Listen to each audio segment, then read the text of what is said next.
Nico Iamaleava and the Bruins just aren't good enough to overcome just a little sloppiness to beat a mediocre Northwestern team.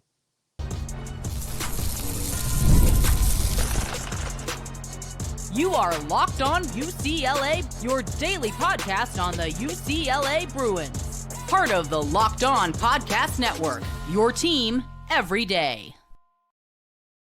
Welcome, everybody, to this edition of the Locked On UCLA podcast. I'm your host, Zach Anderson-Yoxsimer. Thanks for making this show your first listen each and every day. It's free wherever it's your podcast, and it's available on YouTube. Like, comment, subscribe, download. Thanks for your support. Welcome back, everydayers.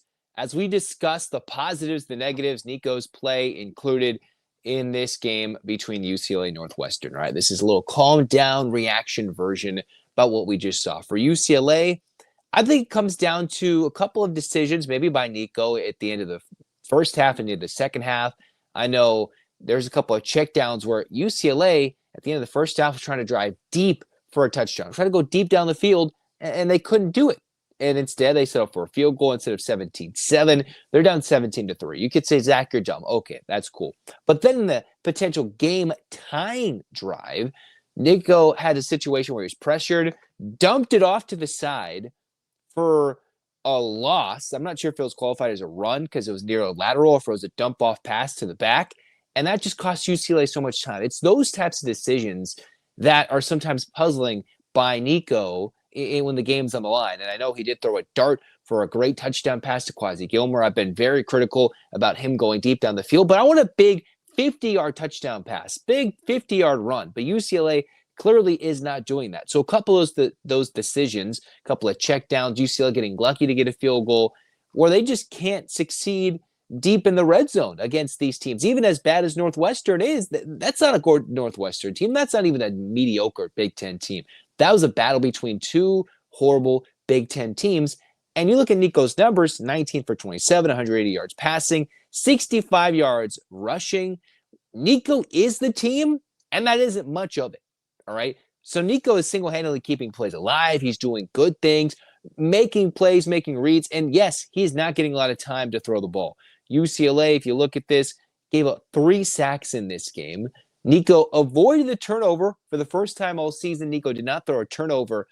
But even I think there'd be quarterbacks who would be better or more suited for this situation than Nico is. And the Bruins just, it's frustrating. Now, if we go back to my keys for this game, you look at UCLA penalty-wise. Against one of the least penalized teams in Northwestern, UCLA, arguably the most penalized team in the country when it comes to penalties per game, penalty yardage, everything. UCLA actually had those numbers down. So kudos to Tim Skipper over the first couple of seasons first couple of weeks from the bye week to now, that number went down, but it's when they happened. They were just backbreaking. It just seems like this happened again, but in the end, 6 penalties, 60 yards. I know UCLA did lose Keyshawn Bennett to a targeting penalty after he was offside. So yes, that number could have been higher if you didn't commit 2 penalties in one play. The Bruins were much better at converting on third down this game. A team that came in converting less than 25% on third, converted 50% on third down and 50% on fourth, while Northwestern was still pretty good. 2 for 2 on fourth down, 6 for 13 on third downs, rushed for almost 200 yards. Their quarterback, Preston Stone, who has been pick city. He's been throwing interceptions left and right. They took the ball out of his hands. They made sure, hey, let's get him to only certain routes hitting Wildy, the receiver, 7 receptions, 98 yards, and a touchdown. That accounted for 1 receiver and 1 back doing all the damage against the UCLA defense. Now, yes, Kevin Coyle with a great adjustment in the second half. You look at what UCLA gave him in that second half, 0, zilch, nothing, even a blocked field goal. So the Bruins are making special teams plays happen, even on a field goal attempt that was less than 25 yards to keep themselves in the game. Now, when it came to getting that back-breaking turnover, UCLA still committed more turnovers of the back-breaking variety and more penalties, I should say, and had 0 turnovers forced against a quarterback that is known to turn the ball over in this early portion of the year. And now, yes, you could have watched that game and said, all right, Northwestern, they wanted to take the ball out of Stone's hands. Because UCLA's rush defense, which has gone from one of the best in the country in 24, has gone to one of the worst in 2025, made plays in the second half, but it's just not enough. You can't go in there and lose 60 yards of penalties. You can't just do that. Northwestern, 2 for 20. 2 for 20. All right, that's where even in the small gap, the thin gap, the margins against teams like Northwestern, you have to win those battles. And that's why it's so dire to say that UCLA is on the road to 0-12. But again, the positivity from Skipper, the adjustments made in the second half play defensively was good. And UCLA, a nice second half climb back in it, just kind of like what they did against UNLV to a lesser point in terms of offensively, a lesser deficit. Still, the Bruins, they did not do what they needed to do. This is, again, another saga where Nico's carrying the team, but there's also a couple plays that if he is the quarterback as highly billed as he was, the 5-star, the superstar, he's making plays, he's athletic, but have we seen the true quarterback in him, right? He is so athletic, and sometimes you see those athletes, those types of guys dominate at the high school level, but does that mean he is an NFL quarterback? Is he the guy that's going to go command millions potentially in the portal like he did this offseason from Tennessee, what he's not necessarily getting from UCLA? And is UCLA really getting a bargain? I mean, in terms of what he's producing, what they're paying, I think that's a bargain compared to the $4 million that was supposedly on the table between Nico's camp and Tennessee that they didn't come to an agreement to. Can he really command that right now? I don't think Nico can command that $4 million in the offseason, or even $3 million. Somebody might give it to him. Somebody with an offensive line would say, let's take a look at him getting time. And you could see Jake Butt on the broadcast repeatedly say, you give him time, you can see how the arm pops. And you can see where Joey Aguilar, when he has time, throws for a lot of yards. Tennessee's putting up a lot of offensive numbers, gaudy passing statistics in that QB trade between the one-time UCLA expected starter and the current starter. But Nico is not the quarterback that UCLA needs in this team that's so bad. All right. You need somebody who I don't really know. Obviously, he's the best quarterback on the roster. He's not going to sit out and just change course mid-season. That's not going to happen. It is highly expected he will, and the UCLA Bruins will lose him and Madden probably in the offseason, or at least Nico to go change his scenery in 2025 to 2026. I'm just not sure he's the quarterback he's been billed up to be. Now, finally, a third year, probably a third offense, much better offensive line play. He can probably pop, but I'm not sure he's that super hyped NFL draft pick right now. Nobody is seeing his draft stock plummet more than Nico in these 4 games than what he's played at UCLA. And this is his third year of college football. He redshirted at Tennessee, took that team to the playoff the next year after a bowl game, and then turning himself into the clear-cut starter. Would have been the same thing. Probably would be putting up a lot of numbers right now at Tennessee. Instead, UCLA can't even outgain Northwestern in yards. All right. Nico is theoretically getting outplayed by Preston Stone, who had 115 yards passing. And Nico in this game, 180 yards passing. Now you'll listen to Tim Skipper's comments and say it was a more designed game plan to have Nico run the ball more. Well, that's because UCLA can't pass block. They can't really block anyways. So might as well get a running back up there, get as many as you can go, and use the 6'6" body of Nico and the ability for him to get out to the outside and make things happen. Yes, there are clear plays where UCLA would not be getting if Nico wasn't the quarterback. But he's also not the super 5-star that we've been promised, and I was hoping and hyping up.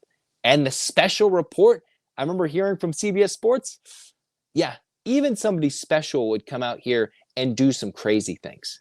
He has kept UCLA afloat because if Nico wasn't the quarterback, they would be the worst offense I've ever seen, if we're being quite honest. Yet, there's still a lot left to be desired about how this UCLA team has played offensively. When I thought there were some positive games and positive moments against Utah, despite the slow start, UNLV, slow start, New Mexico couldn't move the ball, and Northwestern. UCLA, 14 points. 14 points. That's not going to do it. And you can say, yes, look at the positives. Yes, a lot of positives in the second half. But in the end, I remember getting texts from my buddies who went to this UCLA Northwestern game right on the lake, and the vibes are still low. 0-12 is still a possibility. The schedule does not get any easier. And we'll find out if Nico and the Bruins are up to the test. Because right now, he's not looking like that potential first round pick. Obviously not after this year, but even after another year of college and some seasoning, It's going to take a real change of scenery for him to up his draft stock, change the narrative from what it is now currently at UCLA to what it could be after the 26th season into the 2027 NFL draft. Very different scenario than what we would have thought prior to this season. I do like the positivity of Tim Skipper. I like the adjustments made defensively. In the end, you can't keep shooting yourselves in the foot when it comes to sloppiness, the inability to just move the ball forward without 2 steps backwards on certain penalties, and the inability for the defense to make a turnover forcing play. Those are the things to look at going forward when the Bruins take on a top 5 team in Penn State coming up next. Now, over the next few episodes, we're going to continue to discuss more coaching candidates in UCLA's potential circle, what they could be looking at, what they should look at, and what can they do to keep it competitive against Penn State, whatever that looks like, on the future episodes of Locked On UCLA. College football is back, and I couldn't be more excited. The tailgates, the rivalries, the energy in the stands, there's just nothing like it, but let's be real. Actually getting tickets can feel more like a battle than the game itself. The endless queues, the hidden fees, prices jumping at checkout. That's why I use Game Time. And it's the app that gives the advantage back to you and me, the fan.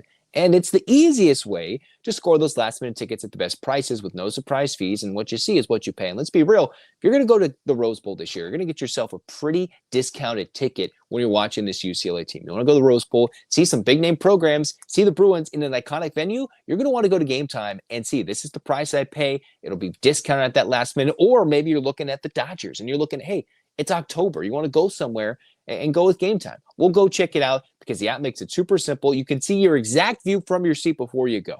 All right. So go check it out. Take the guesswork out of buying college football tickets with Game Time and more. Download the Game Time app, create an account, use the code LOCKEDONCollege for $20 off your first purchase. Terms apply. Again, that's the promo code LOCKEDONCOLLEGE, Locked On College for $20 off. Swipe, tap, ticket, go. Download Game Time today.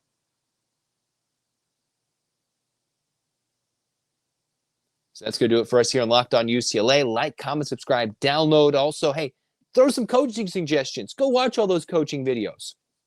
We'll talk about all those potential candidates for the UCLA job in the future episodes. So hands up, Bruins fans, and basketball season, it's around the corner in about 3 to 4 weeks. And 1, 2, 3, 4, 5, 6, 7, 8, UCLA. UCLA, fight, fight, fight. This has been Locked On UCLA. Zach signing off.